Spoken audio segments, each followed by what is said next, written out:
Budapest, Hungría. Hizo el doctorado en Ciencias Matemáticas en la UNAM.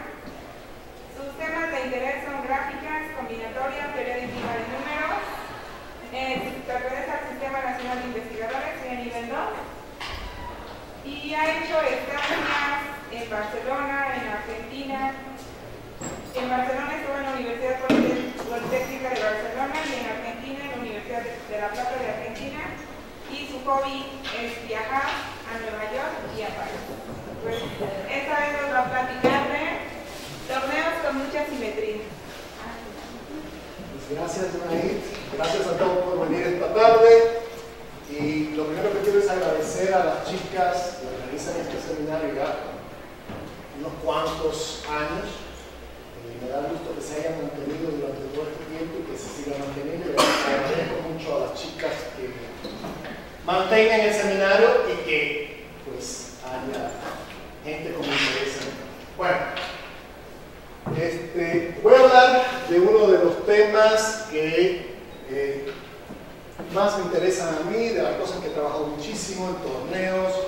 De hecho, con Nair trabajamos en torneos, en su tesis, y, digamos, me eduqué en este mundo. La plática, si me pongo muy formal, es muy pesada, ¿sí? Pero la voy a hacer muy light, de que todo por dibujos, muchos dibujitos, y básicamente lo que necesito que usted sepa es que es una función, una función directa. Y voy a hacerle dibujos para que vean cómo se ve el número. ¿Está claro? ¿Sí?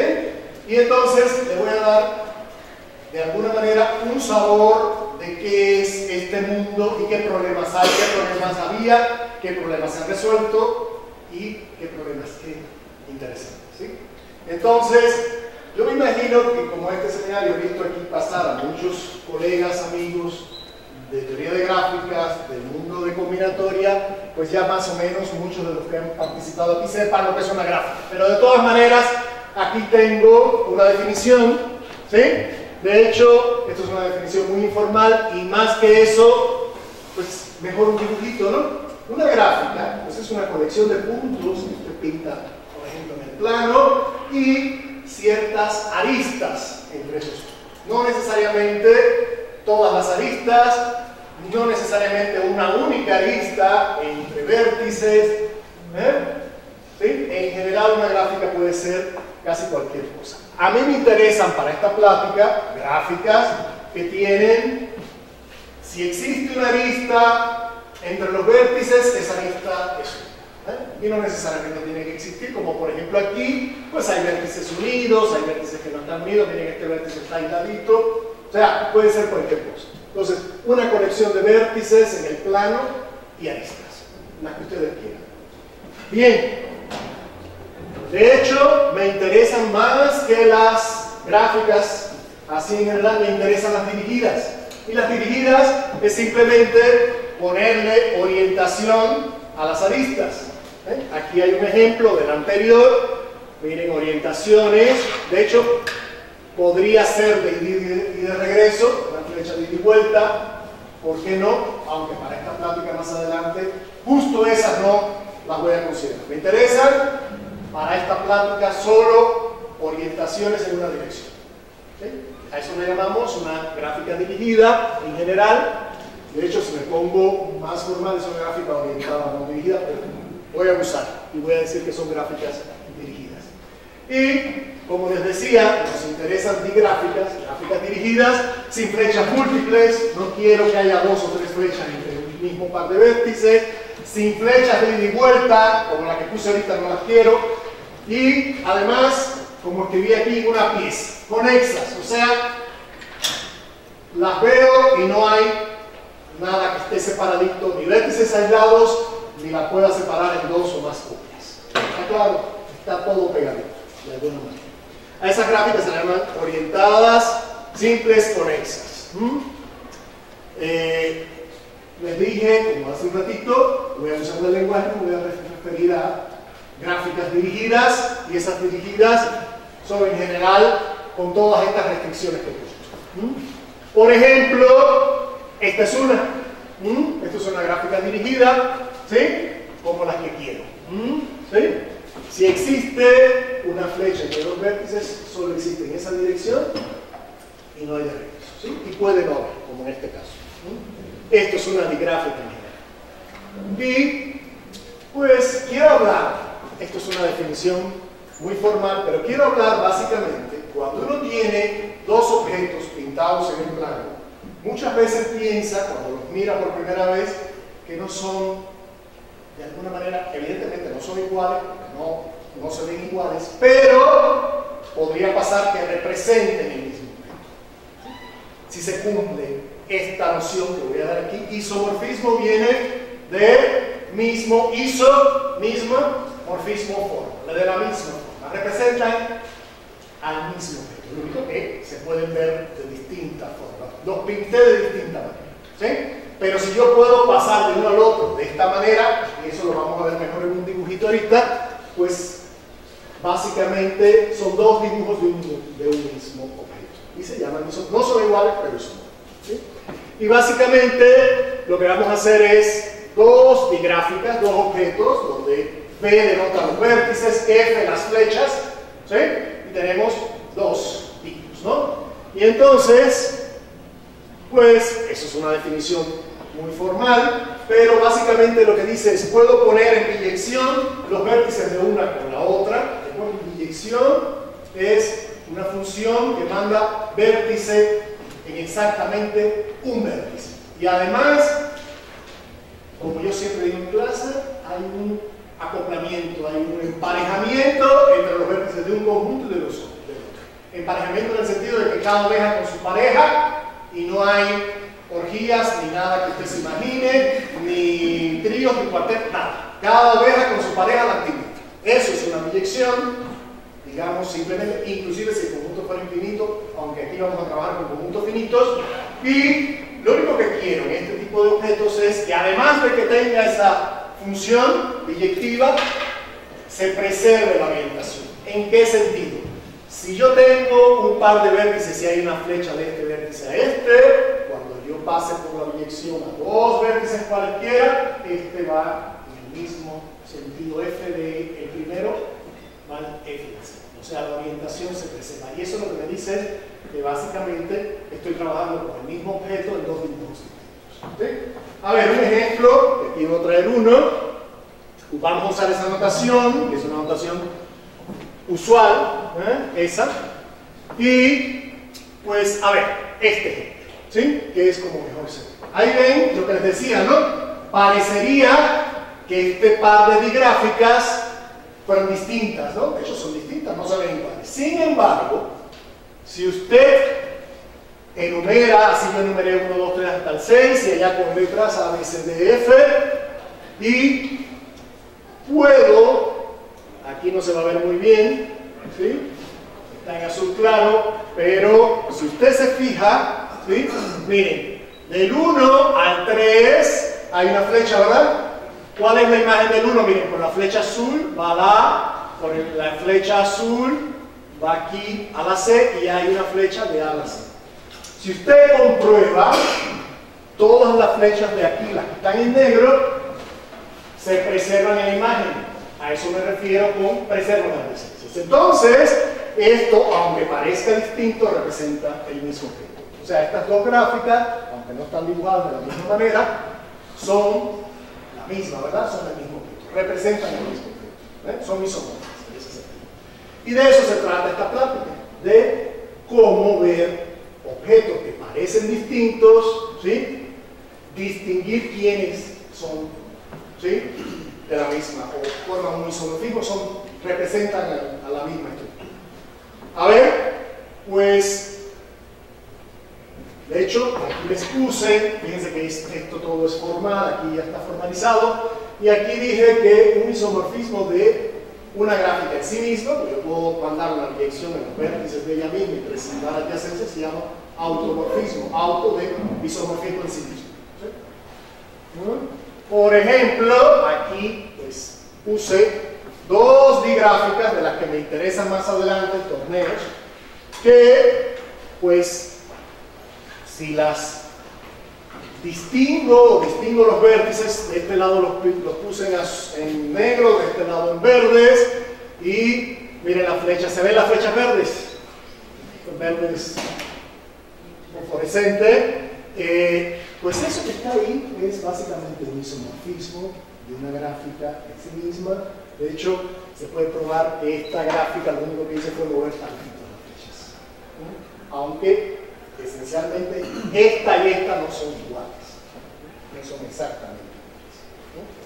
Miren esas ahí, esas son básicamente un automorfismo. Y me va a interesar en esta plática un tipo especial de gráficas. Los torneos, como dice el título. Y los torneos provienen de algo que en gráfica se llama gráficas completas. Y una gráfica completa es algo sencillo de escribir. Piensen en que ustedes tienen n vértices, ubican en la frontera de un círculo, ¿sí? Y ponen todas las posibles aristas que hay entre ellas.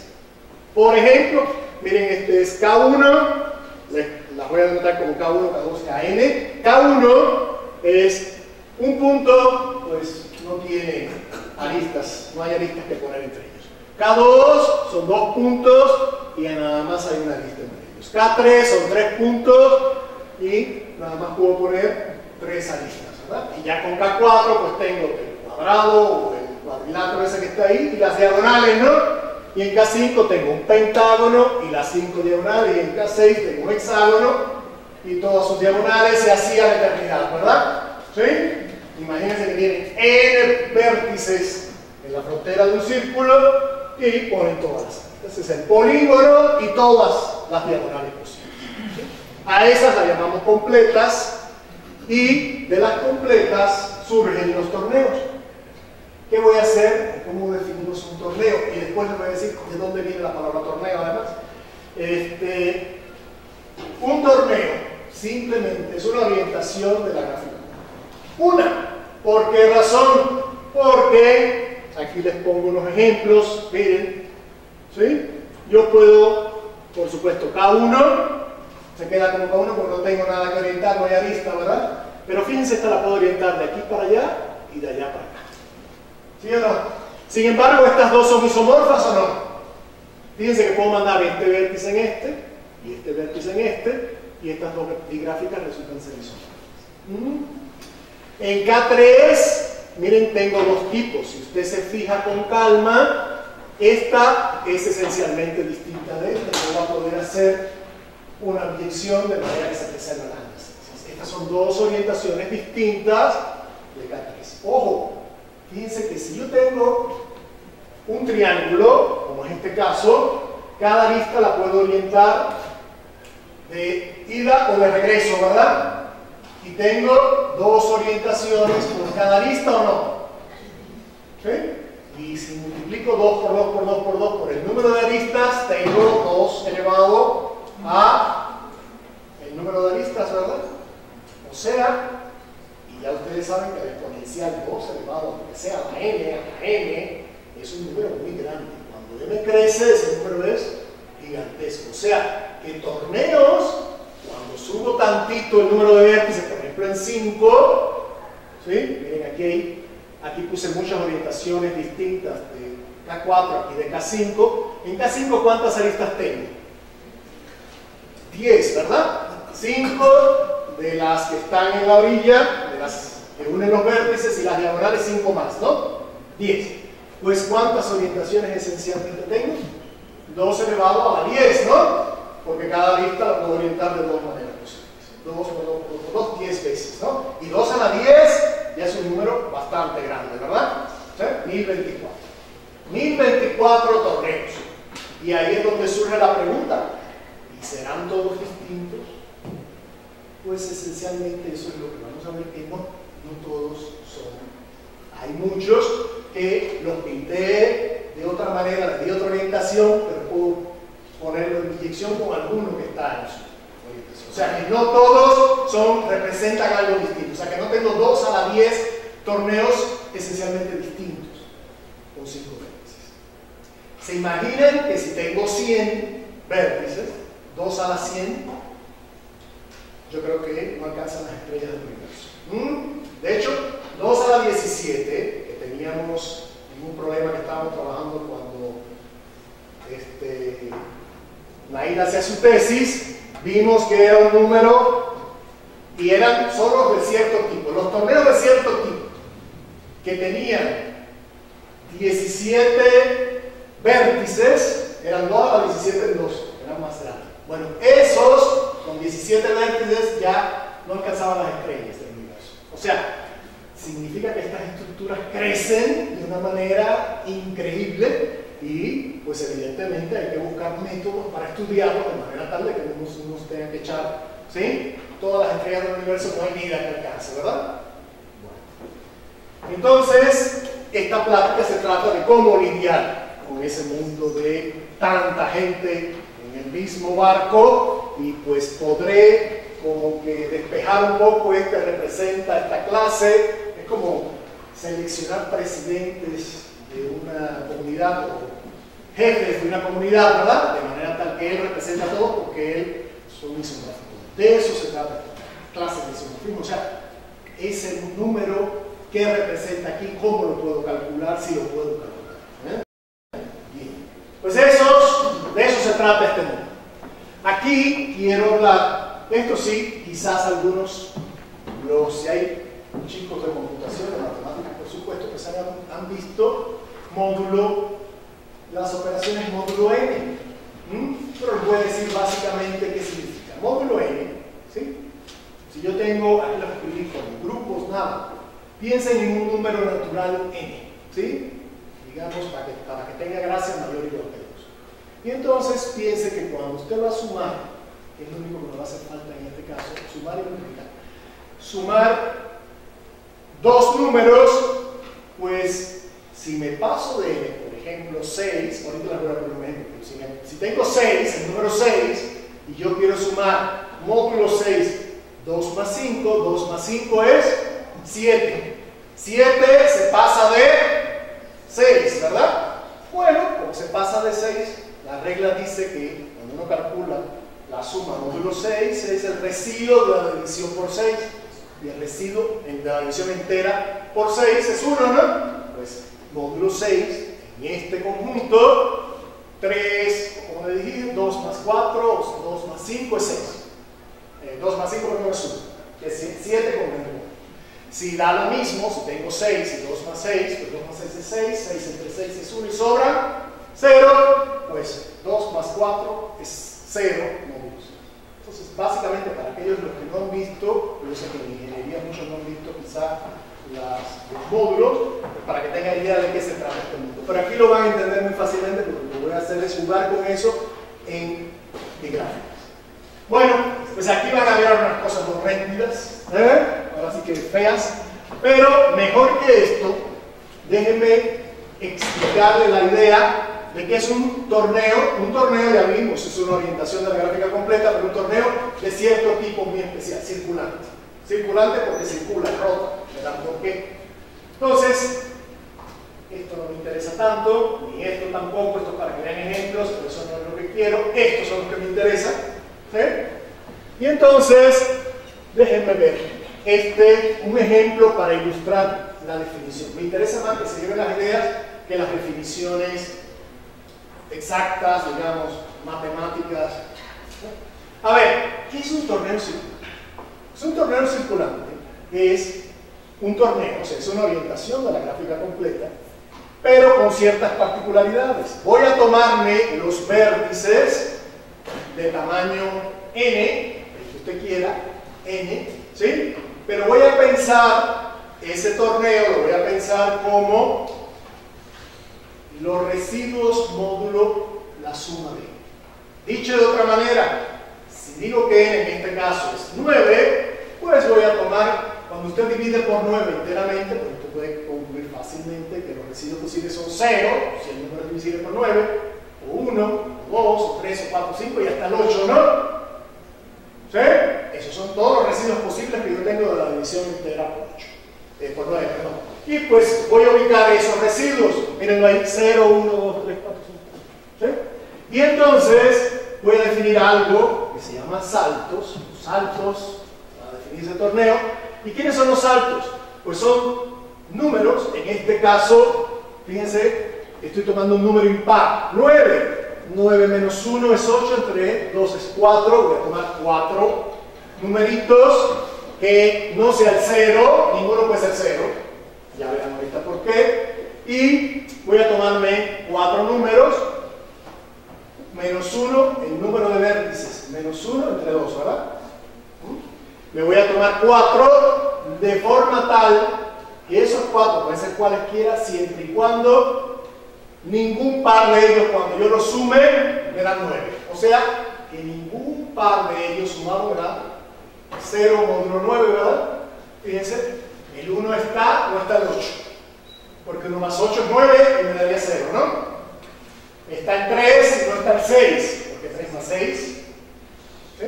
Y así, el 4 y el 7.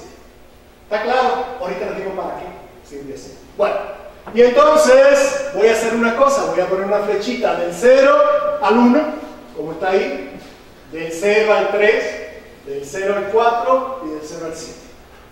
¿Lo vieron? Y ahora voy a rotar. Imagínense que hay un clavo en el medio y esto se rota, y si rotan, si se fijan, ¿qué hicieron? La flecha que va del 0 al 1, como sumé, y lo que estoy sumando es 1, ¿no? 0 más 1 es 1. El primer vecino del 0 es el 1, 1 más 1 es 2, al 2. El segundo es el 3, 3 más 1, 4. ¿Sí? Y así, ¿no? Sumé 1, ¿no? A todos, y esa estructura la voy. Sigo. Lo mismo para el 2. ¿Está claro? Bueno, pues hagan eso. Miren al 3, ¿sí? Miren al 4, ¿sí? Se cierra en el torneo. ¿Por qué se cierra en el torneo? Simplemente por cómo tomé estos saltos de aquí, este conjunto de aquí. Lo tomé de forma tal, fíjense, hay un número impar de vértices, ¿sí? Y necesito que, para que sea torneo, tiene que ser una orientación de la gráfica completa y necesito que cada vértice esté relacionado con todos los demás, ¿verdad? Que tenga una flecha hacia un lado o hacia el otro. ¿Sí? Bueno, pues este es el caso en que eso se cumple. Con estos 4 no hay flechas de ida y vuelta porque justo quité los elementos que sumados con alguno de estos me dé 9, ¿no? Si hubiera habido, por ejemplo, si aquí hubiera puesto el 8, habría una flecha del 0 al 8 y del 8 al 0. ¿Sí? Porque, digo, del 0 al 1 y del 1 al 0. Porque 1 más 8 es 9 y entonces iría al 0. De hecho, ¿qué les quiero decir? Simplemente, si escogen, para dar la idea básica, si escogen bien los saltos, de manera tal que no haya uno que sumado con otro le dé el número total de vértices, pueden hacer esto siempre que tengan n, un número impar. Los necesito ahora impares porque además estos torneos son muy especiales. Estos torneos cumplen una propiedad bonita. Estos torneos cumplen que en cada vértice, si usted mira cuántas flechas entran y cuántas flechas salen, pues resulta que es el mismo número. ¿Sí? Y necesito que para que esto, digamos, voy a estudiar esos torneos son regulares, voy a estudiar ese tipo de torneos regulares, son muy especiales. Fíjense que dentro de los torneos, esto es una clase y dentro de esta clase todo es súper especial. ¿Sí? Y verán el problema de qué se trata, que ya es difícil de mostrar. Significa que si usted piensa en el problema en general, va a estar muy complejo. Bueno, resumen. Número impar de vértices, ¿para qué? Si quiero que el torneo sea regular, que haya un número mismo en cada vértice, haya un mismo número de flechas que salen y un mismo número de flechas que entren, pues necesito que el resto, quitándolo a él, haya un número par, para que haya mitad y mitad, ¿verdad? Entonces eso me dice que el número de vértices tiene que ser impar, para que haya mitad que entre y mitad que sale de cada vértice. A esos torneos se llaman regulares y circulantes porque siguen el patrón que les acabo de decir, ¿verdad? Uno pinta digamos, los vecinos, los ex vecinos, las flechas que salen del cero y lo rota completamente y se cierra en un torneo regular bonito. A esos torneos, que se han estudiado mucho, se les llaman torneos circulantes, son torneos regulares, no son los únicos regulares, hay torneos regulares que no son circulantes. Ahora, ojo, todo torneo circulante es regular. Todo torneo circulante tiene que tener un número impar de vértices. Con un número par de vértices no tengo un torneo regular. Por lo que les dije, ¿no? Si tengo un número par de vértices, pues los que me sobran son impares, ¿verdad? Y ahí no puedo tener ni de que salga. ¿Está claro? Entonces, este tipo de estructuras son las que me interesan. ¿Sí? Y entonces, miren aquí dos de gráficas circulantes en general. Imagínense que tienen dos torneos de ese tipo. Y la pregunta es, ¿de estas hay? Para aventar para arriba. No son 2 a la n, pero son muchas. Y la pregunta es, ¿cuándo dos dibujos de dos circulantes, como ahorita, representan al mismo objeto? O sea, si tengo dos gráficas, dos torneos, fíjense, este J es el conjunto de saltos. Y aquí lo puse n porque el problema se puede expresar en un contexto más general, aunque yo nada más me voy a meter en los torneos en esta plática. Bueno, pues la pregunta es ¿cuándo? ¿Puedo encontrar alguna regla que me diga cuándo estas son isomorfas? Cuando tengo dos dibujos, tengo un torneo regular de 151 vértices, dos, y los pongo uno al lado del otro, y me pregunto, ¿y a poco estos? Son lo mismo. ¿Okay? Bueno, pues esa pregunta resulta que voy a quitar un poco esto, como ven, aquí, como siempre, formalidad matemática, pero voy a decir de qué se trata el negocio. La pregunta es, ¿cuándo lo puedo determinar? Bueno, hay una manera, digamos, sencilla de saber cuándo, y que se basa en lo siguiente. Si yo pienso en el conjunto de vértices, el conjunto de saltos J de aquí y el conjunto de saltos de acá, si resulta que cuando yo multiplique, ¿cómo? Les dije cómo sumar, ¿no? Módulo n. ¿Cómo multiplicaría usted módulo n?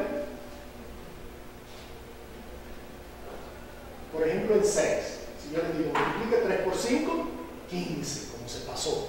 Pues hace lo mismo, ¿no? 15 entre 6.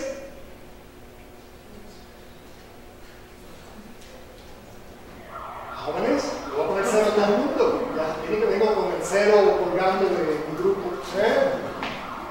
0 a todo el mundo. 2, 15. Entre 6 es a 2. Bueno, es 2 y sobran 3. Entonces, 3 por 5 es 3. O sea, igualito que uno suma, si se pasa, busca cuál es el residuo. Bueno, pues resulta ser que aquí es fácil probar que si todo el mundo sabe lo que es el máximo común divisor, ¿verdad? De la primaria, ¿no? Sí, ¿verdad? El máximo común divisor. Bueno, si entre los elementos, si se agarra un número que tenga máximo común divisor con n1, o sea, no tiene divisores comunes, y resulta que multiplican todos los elementos de J módulo n, haciendo la operación que les dije, y les da K, aleluya. Esos son isomorfos. Miren qué bonito. O sea, que basta con multiplicar, ¿no? Eso, ojo, si eso se cumple, entonces yo puedo garantizar que estos son isomorfos. La pregunta es, y al revés, ¿será cierto que si yo tengo dos cosas, C por anticipación, que se representan en el mismo objeto, será cierto que yo tengo uno de estos conjuntos de salto, del otro multiplicando por un múltiplo, por algo que sea primo relativo, o lo que es lo mismo, máximo común divisor igual a 1 con n? ¿Qué creen? A ver, miren, aquí les puse un ejemplo bonito. ¿Sí? Este es uno chiquitito que no es un torneo, pero ayuda a entender muy bien lo que es. Fíjense. Yo digo que estas dos circulantes, que no son torneos, me ayudan a ver, tengo dos saltos, 1 y 4, tengo el 1 y 7, yo afirmo que estas dos son isomorfas porque miren, 7 por 1, 7. Aquí es 9, módulo 9. 7 por 1 es 7, no se pasa de 9, pues es 7. 7 por 4, 28. 28. 28 módulo 9. 28 entre 9. 3. Sobra 1. 1 es lo que tengo aquí, es este 1 que está aquí. ¿Sí? O sea que cuando multipliqué este por 7, fíjense, 7 y 9 no tienen factores en común, ¿verdad? Son tipos relativos. Digamos en matemáticas, ¿no? Pues resulta que estos dos son circulantes. Son circulantes y además uno es isomorfo. A ver, mírenlo aquí, el dibujito. Mírenlo. ¿Ves? Parecen que son distintos, ¿verdad? Parecen dos gráficas distintas y sin embargo son la misma, ¿no? Aquí el espíritu del isomorfismo y el isomorfismo. O sea que puedo dar una biyección, como la platiqué hace un rato, de manera que se preserva la Santa Ciencia. Y de eso se trata todo. ¿Encontrará usted eso siempre? ¿Podrá hacerlo siempre? Pues resulta que no. No, pero antes del no, hubo un matemático húngaro, Adam, en 1967, preguntó, ¿será cierto que, ya les dije, fíjense, que si puedo encontrar un número que multiplicado, un número que sea primo relativo con n, que multiplicado por j me dé k, ¿sí? Pues ya acabé, estos dos son isomorfos y eso es fácil. Ahora la pregunta es, si estos son isomorfos, ¿será cierto que puedo encontrar un alfa cualquiera que multiplicado por uno me dé el otro? Esa fue la pregunta que se hizo Adam. Pues parecía que sí. Pues resultó que inmediatamente salieron corriendo como locos, cuando aparece un problema de estos así interesantes, que dicen, es fácil pasar arriba. Y pues va a resultar que no. Ahora voy a decir que un grupo cíclico, o sea, que este numerito que está aquí, el número de vértices n, es de Adam, si eso es cierto. O sea, si resulta que, si multiplicado, eso ya está, me da un isomorfo, si son isomorfos, encuentro alfa. Si eso sucede de ida y vuelta, a ese n lo llamo de Adam.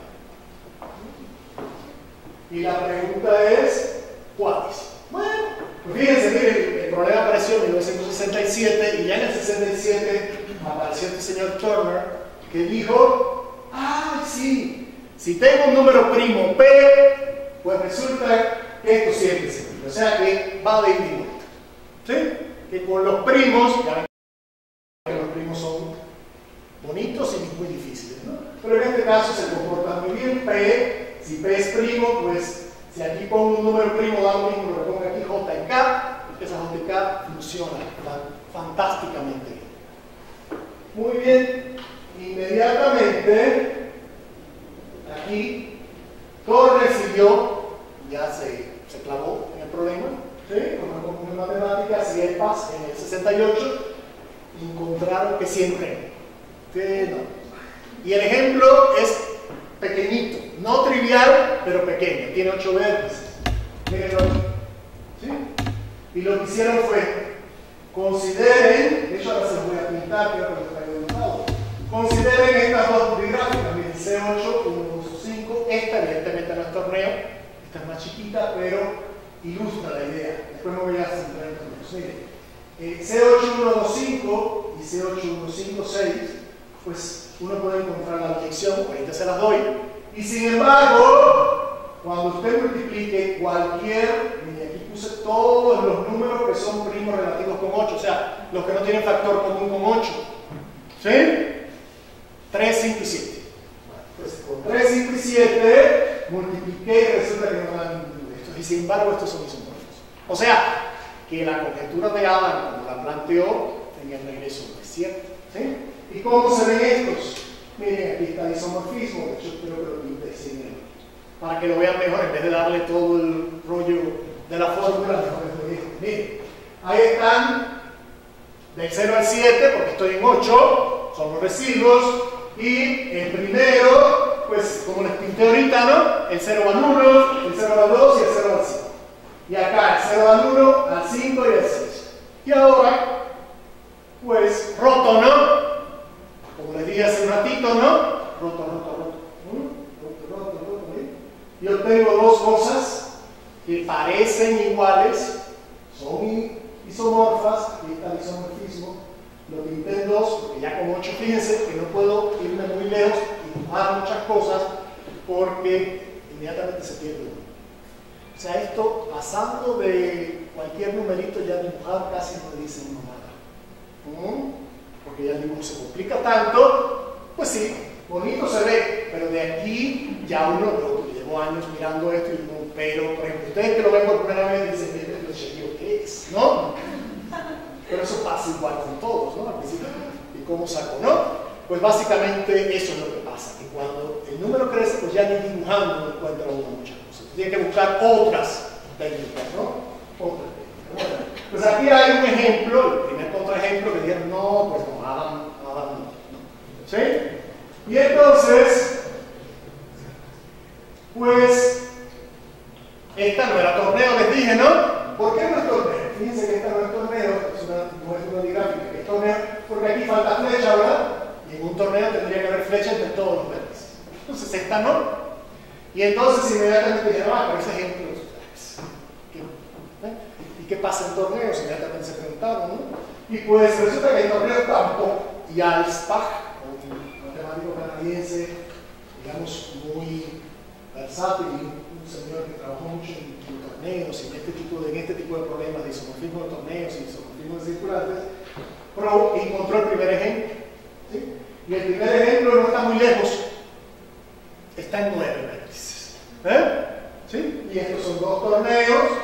Usted puede buscar todos los primos relativos con 9, o sea, todos los que no tengan múltiplos con 9, que son con el 1, el trivial, el 2, el 4, el 5, el 7 y el 8, todos esos sin multiplicar uno y no va a obtener el otro jamás.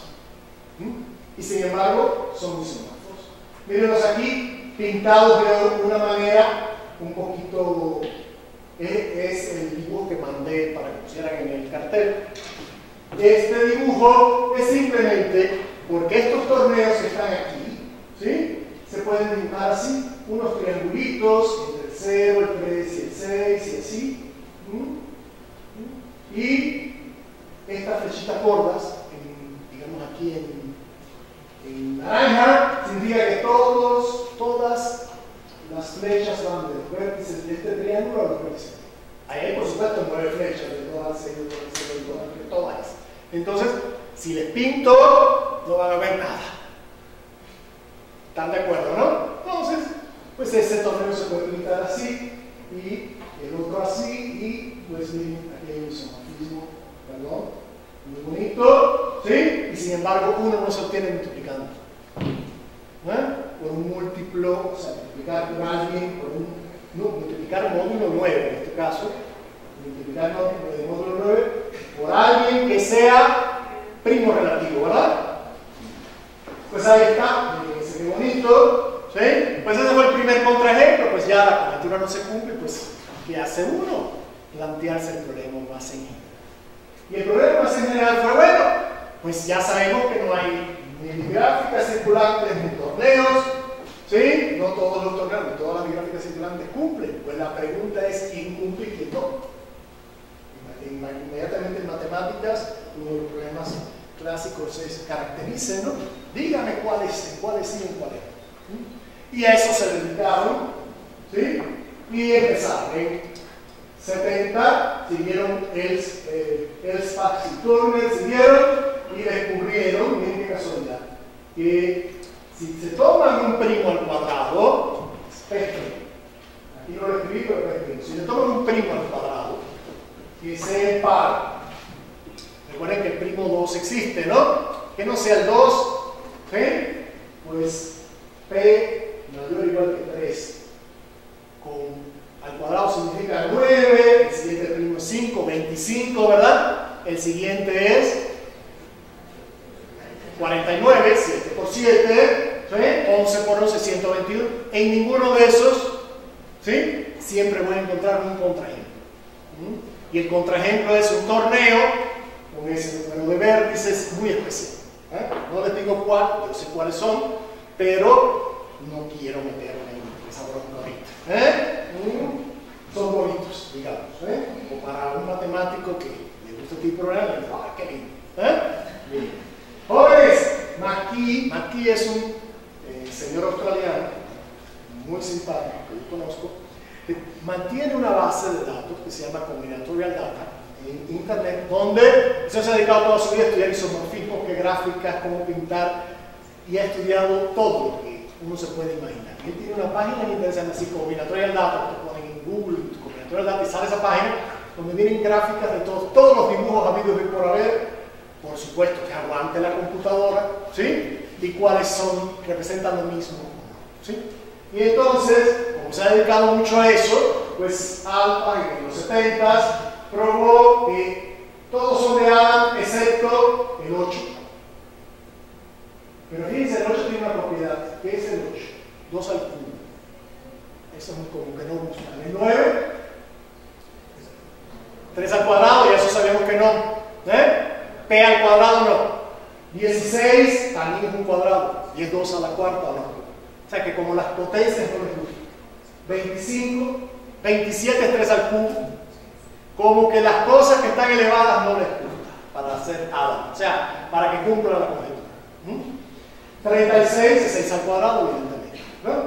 Y entonces, pero McKee lo que hizo es echó eso a la computadora y la computadora respondió, mira, hay contraejemplos para todos estos y para los demás no hay. ¿Sí? Que ya es un trabajo bestial porque ya les dije que cada vez que uno suma o avanza en el número de vértices, esto se complica mucho, ¿no? Y hay muchos torneos que analizar. Bueno, pues Bauer, que es un matemático húngaro que vive en Estados Unidos desde hace mucho tiempo, en el 77 dijo, pues miren, los cuadrados no, pero si me agarro un primo impar por 2, eso sí, 2p. Jóvenes, piensen, parece trivial, ¿verdad? Y sin embargo, cada uno de estos trabajos es un mundo. O sea, dar un pasito, son trabajos que han requerido muchos años. Las demostraciones son complicadas, muy complejas, todas basadas en teoría de grupos, en álgebra, tienen álgebra escondida debajo, mucha, y las pruebas no son nada elementales, digamos. De hecho, la prueba de Baba es de terror. Además, es que tiene un poco barroco.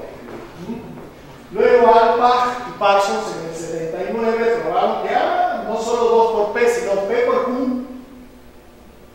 Si tengo la multiplicación de 2 primos, pues también. ¡Qué maravilla!, ¿no? ¿Sí?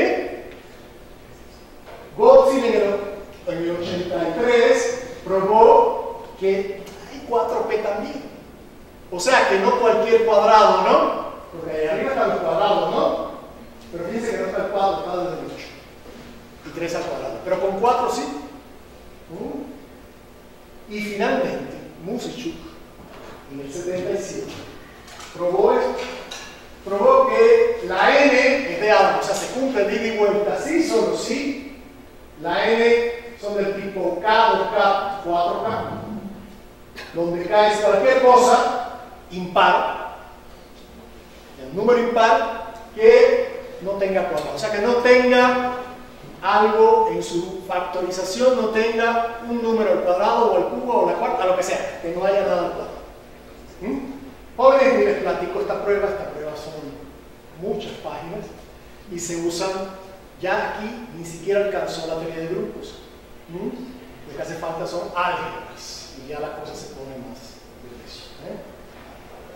Bueno, pues Musicchuk resolvió el problema de cuáles son, no dijo quiénes, sino cuáles. Ojo, que no es lo mismo. Determinó que pues esos sí, pero los que no, sepa Dios. Los que no, pues hay un con uno, hay que encontrar un contraejemplo, se puede encontrar un contraejemplo. ¿Son todos? Pues no, para variar. Son todos. Y entonces empieza el siguiente, como siempre, las matemáticas de un resultado para una nueva pregunta, ¿no? La nueva pregunta que dio a luz el artículo de Musicchuk es, bueno, pues aleluya, no todos cumplen, pues ¿quiénes no? Porque se saben los que sí. ¿Quiénes no? ¿A qué me refiero de quiénes no? Hay números, perdón, hay números, por ejemplo, el 8, ¿no? Sabemos que el 8 tiene un contraejemplo, ¿no? El que les puse hace un ratito. Y el 9 está el torneo, ¿no? El de los triangulitos. ¿Recuerdan? Pero pregunta, ¿son esos los únicos? ¿Hay más? ¿Hay menos? ¿Cuántos hay? En combinatoria, en gráficas, una de las preguntas clásicas cuando uno tiene combinaciones, todo. O sea, cuando trabaja en análisis combinatorio, en gráficas, en cualquier objeto combinatorio, una de las preguntas típicas es cualquier cosa se cumple y la siguiente es, ¿puede usted decirme cuántos hay? Si son finitos, evidentemente, pero aquí todo es finito, ¿no? El número n es fijo, es finito. Pregunta cuántos hay que cumplen X propiedad. Bueno, pues de eso se trata ahorita. ¿Cuántos hay en cada mundo donde no hay cuántos? Porque no son todos los que uno vio. Bueno, a ver, 8 ya se sabe que es único. El de 9 es único. ¿Sí? El que sigue, el de 16, también creo que es único. De ahí para arriba, separados. Las cosas se empiezan a complicar de una manera extraordinaria. Se sabe hasta 25. El 27 es el primero que no se sabe. Y ahorita lo voy a poner porque esa es la pregunta abierta. Se sabe una cosa. Hay más de tantos y menos de tantos. Bueno, aquí entonces la pregunta les decía es, clasifiquen los que satisfacen o los que no. Los que no satisfacen. Aquí quisiera la pregunta. ¿Sí? Las que no satisfacen. ¿Y cuántas existen? Lo que les decía, ¿no? Pues quiero saber cuántas. Pero además, no me interesa, por supuesto, las que representan a la misma, ¿no? Pues eso que flojera, ¿no? O sea, hasta el isomorfismo significa todas las que se representan. El mismo objeto, si puedo poner en isomorfismo, ese número no lo tiene. ¿Qué les parece, no? Y aparte de eso, pues hay algunos que cumplen una misma regla y otros no. Entonces, pues se reparten como en clases, ¿no? Los que cumplen así, los que son así. Pues me interesa saber cuántos hay en cada uno.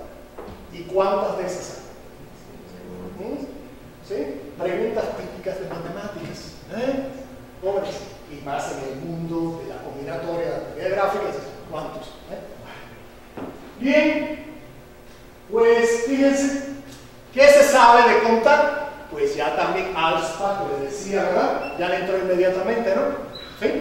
Miren, sea N un entero positivo, 1, 2, 3, 4, 5, 55, y TNC, ese denota el número de torneos circulantes. A ver, ojo, esta N, ¿sí? Yo la puse aquí como la puso alfa, pero esa N hay que pensar que es para la función el número, pero el número de vértices, como es siempre impar, el número de vértices del torneo circulante no isomorfo con n vértices es 2n más 1, ¿no? Por eso aquí, cuando n vale 3, aquí ya, de hecho la tabla no está bien, porque debería haber puesto aquí 2n más 1, ¿no? Cuando n vale 1, 3, 5, 7, ¿verdad? ¿Sí? O, bueno, sí, también lo puedo pensar como n, donde es impar, porque los torneos circulantes, les dije, son impares, ¿no? Bueno, pues alfa fue el primero que dijo, bueno, y podré contar, ¿qué puedo contar? Y pues, con 3 hay 1, ¿sí? Estos son los que sí son de Adam. Hay unos de Adam, en 5 hay 1, en 7 hay 2, en 9 hay 3, en 11 hay 4, en 13 hay 6, en 15 hay 16, en 17 hay 16, en 19 hay 30, en 21 hay 88. Y ya no pudo más. Y no les quiero platicar cómo se ve el artículo. Porque además no solo es decir, hay uno, pues hay que probar que ese es el único y todos los demás no. En los de 3, 5 son poquitos, pero en un vértice pues hay muchos. O sea que como contar también implica usar técnicas, ¿verdad? Interesantes. Seguimos. ¿Qué clases de isomorfismos hay? Estas sí les puedo decir porque justo cuando trabajamos con Naim en su tesis, pues estábamos probando algo en la que necesitamos todos los torneos circulantes. ¿Hasta cuánto? Hasta 19, ¿no? Hasta 19, imagínense. Tuvimos que sacar todas las clases de isomorfismo a como diera lugar, porque queríamos hacer una caracterización y cuando uno necesita hacer una caracterización necesita para todo. los pequeños como que no se dejaban y nunca se los aparte, y por eso les digo, a ver, de uno, ¿cuántos torneos distintos hay de uno? Perdón, de 3 vértices. Pues básicamente hay una clase de isomorfismo, porque estos son, ¿a qué me refiero? Puedo orientar el triángulo así, o lo puedo orientar en sentido contrario, ¿verdad? Pero esos dos son isomorfos o no. Claro, pueden mandar este a este, cada quien con cada quien, y lo único que hice fue cambiar la orientación, representan el mismo tiempo. Los pinté de dos maneras, uno orientado así y el otro orientado, uno a la derecha y otro a la izquierda. ¿Sí o no? Entonces, pues hay dos distintos, son distintos, pero que son isomorfos, ¿no? Puedo poner una biyección que preserva eso. Entonces, con 3 vértices, estos son los dos únicos circulantes que hay, y resulta que son representan el mismo. En 5, pues hay una clase, y hay muchos, parecen muchos, pero resulta que aparecen estos 5, y de estos 5 uno puede probar que todos son isomorfos. O sea que con 5 hay un, olvídense, cualquier cosa que sea circulante, de hecho, es más fuerte. En 5, cualquier torneo regular es precisamente alguno de ellos, que representan el mismo. O sea, salvo isomorfismo, hay una sola clase. Todos están dentro del mismo conjunto. Y, pues, aquí uno puede elegir al presidente, el 512, y pues el 512 representa a todos los demás, y cuando yo hablo de los torneos circulantes con 5 vértices, o del torneo circulante de 5 vértices, todos los demás son isomorfos a él, hablo de este señor, y los demás son sus amiguitos. ¿Está claro? Hay una sola clase. ¿Cuántos hay de 7? Pues ya aquí la cosa se empieza a poner un poco más complicada. Hay 2. Están todos, aquí nada más pinté los conjuntos de salto, porque si pongo todos no me caben, ¿verdad? Entonces esto es lo que va entre paréntesis, ¿no? Pues miren, todos estos que son circulantes y este que no es. ¿Sí? Este vive en otro mundo aparte. Y se llama un torneo de Palek por otras razones que no vienen al caso de esta plática. Miren, aquí están 2 torneos. Miren, aquí está el presidente de esta comunidad, que son 6, ¿verdad? Miren, dije que el presidente era C713, miren aquí. Es este. ¿Sí? Acá pinté el presidente, estos son 2, son isomorfos, entonces se los puedo llevar a este. Y me agarré este, y miren lo que no. Estos 2 son esencialmente distintos, y ahí los pinté. Si usted los mira así, ni se da cuenta de nada, o sí. Por eso requiere de otro tipo de técnicas. A menos que, bueno, todavía decía que ustedes en el impone, que si no se puede, pero es una tortura china, ¿no? Y esto es el 7, que nada más es. En 9 hay 3 clases. Ya la cosa se empieza a poner buena. Y aquí hay un contraejemplo, ¿no? Porque dice, además yo les digo, no les dije cuál era, el de 9 que encontró Alspach es de este tipo, circulante. ¿Sí? Y básicamente, aquí están los 2 representantes de 2 primeras clases, se los pinté para que vean que no es lo mismo. Esa flechita indica para no pintar todo el flecherío, porque se pierden, ¿verdad? Síganlo rotando. Y aquí está, miren, ¿recuerdan ese? Ese fue el primer contraejemplo que encontró Alspach de la conjetura de Adam para los torneos con 9 vértices. Pues resulta que ahí está. ¿Sí? Mírenlo ahí. ¿Sí? Es esa. Este de aquí. Miren, de 11 hay 4 clases. Y miren ya cómo hay gente.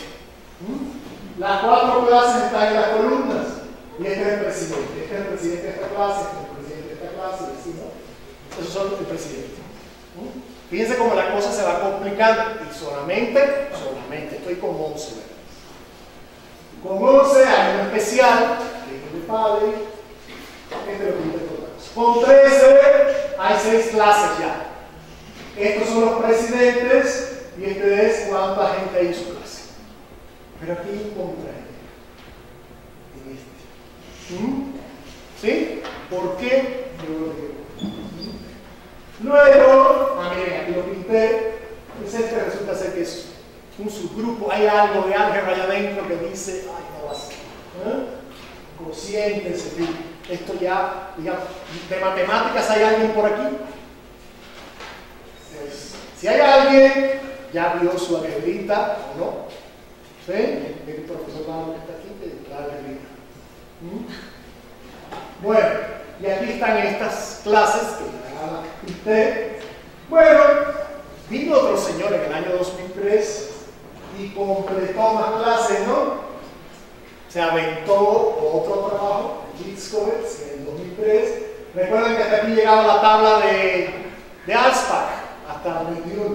Bueno, pues se ha hecho el 23, el 25, 27. No se sabe. Ese es el primer, digamos, el primer problema abierto interesante es el de 25. ¿Cuántos hay?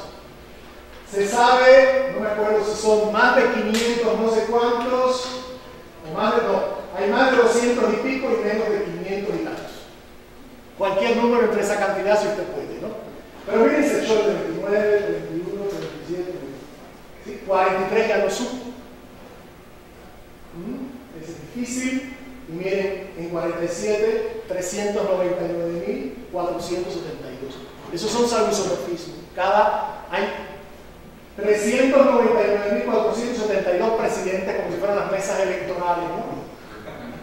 Aquí hay muchas plazas, más de 1 millón cuando ponen las elecciones, ¿no? Imagínense que esas son 399.472 mesas electorales y toda la gente que está en las mesas electorales, ¿no? ¿Sí? Y eso es todo. Jóvenes, nada más quería hacer énfasis en que este es el primer problema interesante, muy difícil. Aunque parezca que son pocos verdes y que es 3 al cubo y que no es nada, es muy complicado. O sea, dibujar no es tan fácil como parece. Identificar entre dos dibujos tampoco parece tan fácil, ¿verdad? ¿Sí? Y resulta ser muy difícil. Jóvenes, y esto es simplemente una clase muy particular de digráficas, ¿no? Si yo subo tantito y pienso en todos los regulares, ya les dije que los circulantes son regulares. Regulares significa que cada vértice hay el mismo número de flechas que entran que las que salen, ¿no?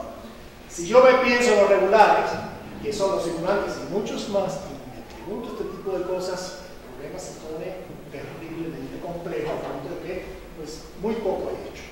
Hay cotas de cuántos hay salvisomorfismos.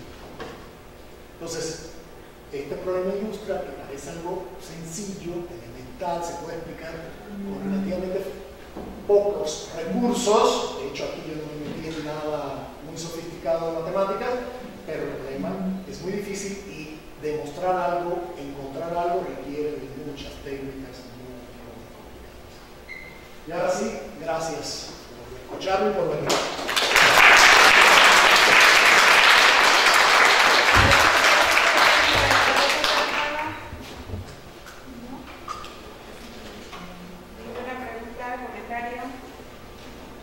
Bueno, pues entonces agradecemos nuevamente y entregamos constancia.